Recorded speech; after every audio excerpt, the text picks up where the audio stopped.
Hello everyone, কেমন আছেন সবাই? আপনাদের মাঝে চলে এলাম আরেকটা নতুন ভিডিও নিয়ে।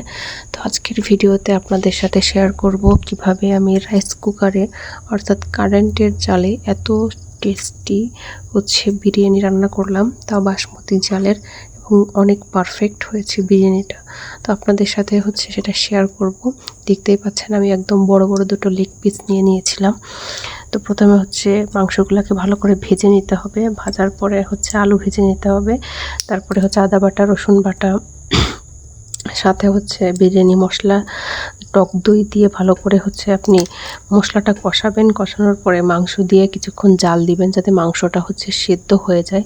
ভালো করে সিদ্ধ না হলে খেতে ভালো লাগবে না।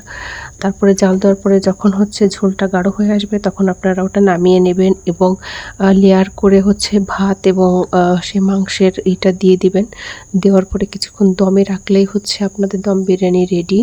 তো আপনারা দেখতেই পাচ্ছেন কতটা জুসি হয়েছে আমার রান্নাটা, খেতেও অনেক মজাদার এবং আলুটাও ভালো করে সিদ্ধ হয়েছে।